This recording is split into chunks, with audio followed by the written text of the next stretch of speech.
सोचिए आपके दो दोस्त हैं, एक का नाम है रवेश और एक का नाम है सुरेश। रवेश और सुरेश की चॉकलेट बनाने की कंपनी है। रवेश एक बार आपके पास आता है और कहता है कि मेरी कंपनी का जो नेट प्रॉफिट है वो 10,000 रुपीज़ है और मेरी कंपनी का एक शेयर में तुझे 1,000 रुपये की प्राइस में दूंगा, तू मेरी कंपनी में इन्वेस्ट कर दे। सुरेश भी आपके पास आके कहता है कि देख भाई, मेरी कंपनी का जो नेट प्रॉफिट है वो 8,000 रुपीज़ है और मैं भी तुझे 1,000 रुपये पर शेयर दूंगा, तू मेरी कंपनी में इन्वेस्ट कर दे। यहाँ पे आप कंफ्यूजन में पड़ सकते हो कि आपको किसकी कंपनी में इन्वेस्ट करना चाहिए, रमेश की या सुरेश की।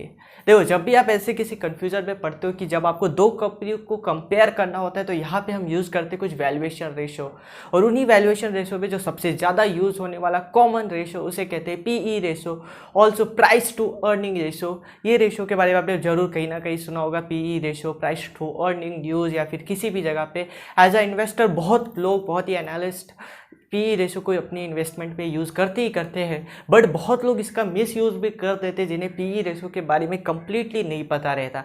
तो पीई रेशो है तो बहुत ही सिंपल, बहुत ज़्यादा हार्ड कैलकुलेशन भी नहीं चाहिए, सिंपल मैथ्स है, बट उसके बाद भी आपको इनफैक्ट कैलकुलेट भी नहीं करना पड़ता है। आप किसी भी वेबसाइट या ब्रोकर के ऐप में जाते हो, वहाँ पे आपको दिख जाता है इसका पीई कितना चल रहा है, तो भी इसमें इतना कॉम्प्लिकेटेड क्या है। देखो, पी है तो सिंपल, बट उसका यूज़ करना थोड़ा कॉम्प्लिकेटेड है। तो इस वीडियो में हम लोग जानने वाले हैं पीई रेशो के बारे में। तो इस वीडियो के एंड तक बने रहना ताकि आपको पता चले पीई रेशो के एडवांटेज और डिसएडवांटेज, क्या क्या उसकी लिमिटेशन है, बहुत सारी चीज़ें। पीई रेशो का नाम ही है प्राइस टू अर्निंग रेशो, मतलब किसी भी कंपनी के शेयर प्राइस और उसकी अर्निंग के बीच में रिलेशन बताता है पीई रेशो।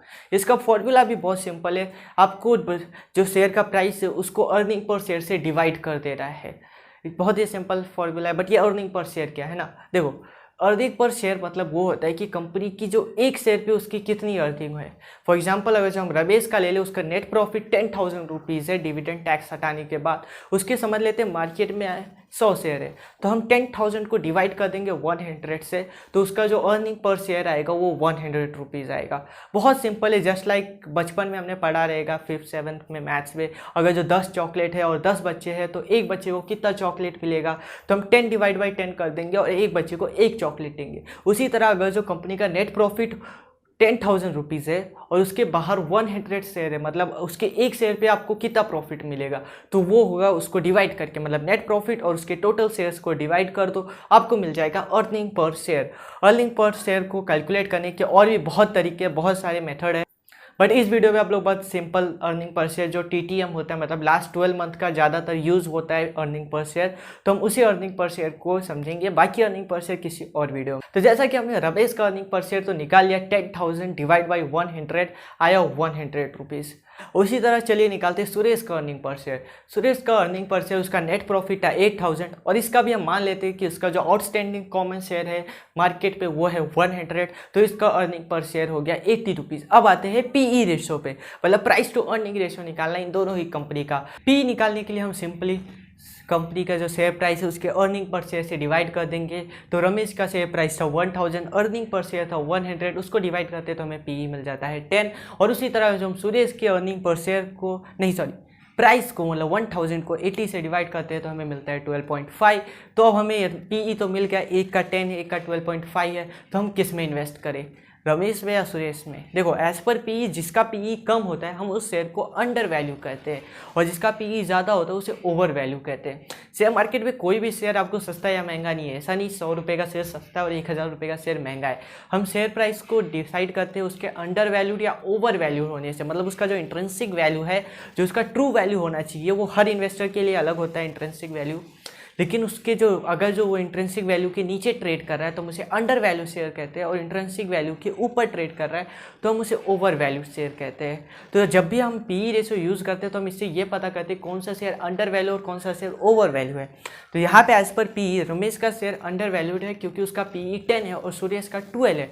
मतलब ये मैं रमेश को 100 रुपये कमाने के लिए उससे 10 टाइम ज़्यादा, मतलब 10 गुना ज़्यादा पैसे दे रहा हूँ, और वहीं सुरेश को मैं 12.5 टाइम्स ज़्यादा पैसे दे रहा हूँ उसको 80 रुपीज़ कमाने के लिए। तो यहाँ भी पी रेशो तो ऐसे तो बहुत सिंपल दिख गया हमें कि एक का 10 है, एक का 12.5 है, तो जो कम है उसमें हमें इन्वेस्ट करना चाहिए। 12-10 वाले मतलब रमेश की कंपनी में इन्वेस्ट करना चाहिए, लेकिन ये पूरी तरह से ट्रू नहीं है। यहाँ से आज शुरू होता है पी रेशो का असली गेम।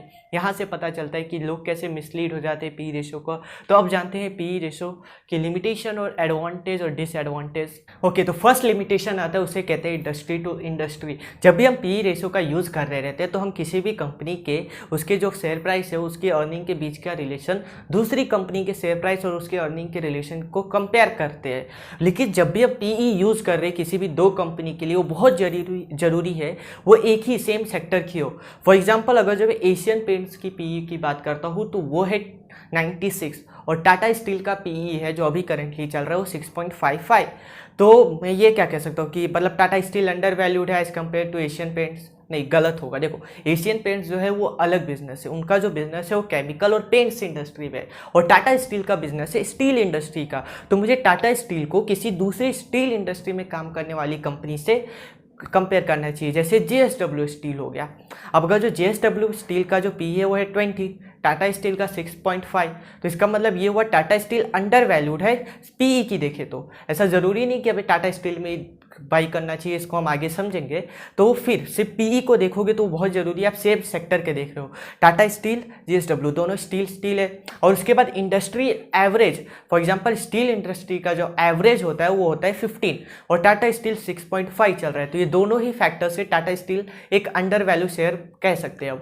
अब जानते हैं आगे और क्या अफेक्ट करता है पी रेशियो को। लिमिटेशन तो आपको पता है कि आपको सेम सेक्टर में करना चाहिए। तो अगर जब एडवांटेज की बात कर ले पहले, तो पी रेशियो बस हमें कंपेयर करने में हेल्प करता है, बहुत ही इजी कर देता है किसी भी दो कंपनी को कंपेयर करना। पर उसी के साथ इसके आते हैं डिसएडवांटेजेस भी। पी रेशियो डिपेंड रहता है अर्निंग पर शेयर पे, और जो ईपीएस होता है वो तो या तो 12 मंथ पुराना होता है या कुछ क्वार्टर पुराना होता है। और अर्निंग पर शेयर भी बहुत तरीके से मैनिपुलेट भी होते हैं, जरूरी नहीं है अर्निंग पर शेयर करेक्ट ही हो। और अर्निंग पर शेयर पास्ट होता है, वो फ्यूचर की गारंटी नहीं देता। इसकी वजह से सिर्फ पीई पे डिपेंड होकर इन्वेस्टमेंट नहीं करना चाहिए, क्योंकि अर्निंग पर शेयर चेंज होता रहता है क्वार्टर टू क्वार्टर। इसकी वजह से आपको जब भी इन्वेस्ट कर रहे हो आपको देखना चाहिए उसके अर्निंग पर शेयर पे ग्रोथ कितनी है, उस कंपनी की ओवरऑल ग्रोथ, और उसके बाद उसके पीई के कंपैरिजन में आपको डिपेंड होना चाहिए। वैसे डिपेंड तो बिल्कुल नहीं होना चाहिए, उसको एज अ फैक्टर बस समझ के चलना चाहिए कि हाँ इसका पीई इतना है, इसका पीई इतना है। बस ये नहीं कि इसका पीई 10 से नीचे है तो हमें खरीद लेना चाहिए और इसका पीई बहुत ज़्यादा है तो नहीं खरीदना चाहिए। ज़्यादातर जो ब्लू चिप स्टॉक होती है, बड़ी कंपनियाँ हो गई, रिलायंस हो गया, हिंदुस्तान यूनिलीवर, बजाज, ब्रिटानिया, ये सब के जो पीई होते हैं वो ज़्यादातर हाई होते हैं। ऐसे पीई ज़्यादातर हाई होते हैं क्योंकि इन्वेस्टर को इनसे उम्मीद रहती है आगे चल के बहुत अच्छी अर्निंग करेंगे। ऑलरेडी ये बिजनेस बहुत ही अच्छे से स्टेबल रहते हैं, इसकी वजह से इनका अर्निंग पर शेयर और शेयर प्राइस दोनों ही ज़्यादा रहते हैं। इसकी वजह से इनका पीई भी ज़्यादा है। इसका मतलब ये नहीं कि जब अगर जो पीई ज़्यादा है तो शेयर ठीक नहीं, वो ओवर वैल्यूड हो चुका है। जरूरी नहीं शेयर का पीई ज़्यादा है तो वो ओवर वैल्यूड है। ऐसा भी हो सकता है कि इन्वेस्टर ने सोचा है कि आगे चल के वो कंपनी और ज़्यादा ग्रोथ देगी, इसकी वजह से मार्केट ने आज उसे हाई पीई दिया है। चलो अब इसे हमारी वही पुराने रमेश और सुरेश वाले एग्जांपल से समझते हैं। ठीक है, देखो मैंने पहले कहा था ये दोनों की चॉकलेट्स बनाने की कंपनी है, इसकी वजह से क्योंकि इनका इंडस्ट्री सेम होना चाहिए। अभी समझते हैं कि जो रमेश ने लास्ट 4 ईयर में अर्निंग की होगी वह है 70, 80, 90 और 100 रुपीज़। और वही अगर जो मैं सुरेश की बात करता हूँ तो उसने अर्निंग की होगी 10, 20, 40, 80 रुपीज़। यहाँ पे आप देखोगे सुरेश की जो पीई था वो तो हाई था ही, क्योंकि उसका जो अर्निंग पर शेयर है वो भी बहुत तेज़ी से बढ़ा है। तो हो सकता है इन्वेस्टर को उम्मीद है कि अर्निंग पर शेयर इसका आगे चल के और डबल हो, इसकी अर्निंग और बढ़े। इसकी वजह से मार्केट ने आज इसे 12.5 मतलब ज़्यादा पीई दिया है। कल को अगर जो ये 80 का 160 हो जाता है और आपने 1000 पे इसका शेयर खरीदा था तो आपके लिए वो पीई हो जाएगा 6.5। देखा, आपका पी तुरंत हाफ हो गया जैसे उसका अर्निंग डबल हो गई। तो इसी वजह से जैसे जैसे अर्निंग पर शेयर चेंज होता है कंपनी का जो पीई है वो कम ज़्यादा होता रहता है। तो आप कंपनी के पीई पे बहुत ज़्यादा भी फोकस नहीं करना चाहिए, उसका सही यूज़ करो, मिस यूज़ मत करो। ज़्यादातर लोगों ने कहा है कि जो अर्निंग पीई होता है वो 10 से ऊपर है तो ओवर वैल्यूड है, 10 के नीचे है वो अंडर वैल्यूड है। ऐसा गलत है, क्योंकि बहुत सारे सेक्टर्स ऐसे हैं जिनका पीई ही 50 से ज़्यादा है। हाँ, उसका जो एवरेज इंडस्ट्री पी है वो 50 से ज़्यादा रहता है। बहुत सारे सेक्टर्स है वहाँ पे, आपको हर सेक्टर का एवरेज पीई देख के चलना चाहिए और सेम इंडस्ट्री से ही कंपेयर करो। विप्रो इन्फोसिस के साथ कंपेयर कर सकते हो, विप्रो टाटा पावर के साथ नहीं कर सकते। तो बहुत ज़रूरी आप उन कंपनी को समझे, उसके बिजनेस को समझे, तब उसके पीई को आप समझ पाओगे और उसकी फ्यूचर ग्रोथ और अपॉर्चुनिटी पे फोकस करना चाहिए, ना कि करेंट पीई पे क्या चल रहा है। तो पीई को सिर्फ एक गाइड करना, उसके ऊपर डिपेंड होकर डायरेक्टली इन्वेस्टमेंट कर देना बहुत गलत है। तो अगली बार से आप जब भी पीई यूज़ कर रहे हो तो आप उसके पीछे के फैक्टर्स जान लीजिए कि पीई कम है तो क्यों है। हो सकता है उसकी अर्निंग में कोई ग्रोथ आई ही ना हो, या फिर उसकी अगर जो पी ज़्यादा है क्योंकि इन्वेस्टर्स बहुत ही एक्साइटेड है उसको, उन्होंने बहुत ज़्यादा उसको वैल्यूएशन दे रखी है कि आगे चल के ये कंपनी और अच्छा ग्रोथ करेगी। तो अब ये वीडियो हम यही ख़त्म करते हैं।